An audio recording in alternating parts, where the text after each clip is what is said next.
花是在地新聞，在地人在地情來到台南。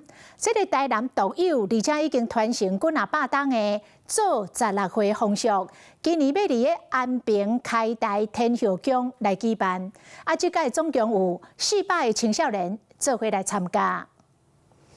台南市政府佇安平開台天後宮舉辦16歲成年禮，參加的400名學生，依照傳統的科儀告別童年，並且佇親人甲城市的祝福下，迎向人生的新階段。咱成功起航吼，拄着咱的運河100年吼，會當互因吼，迄個踏向未來。也慶祝我們的同學在學習的過程中、人生的歷練中，能夠更成熟、更圓滿。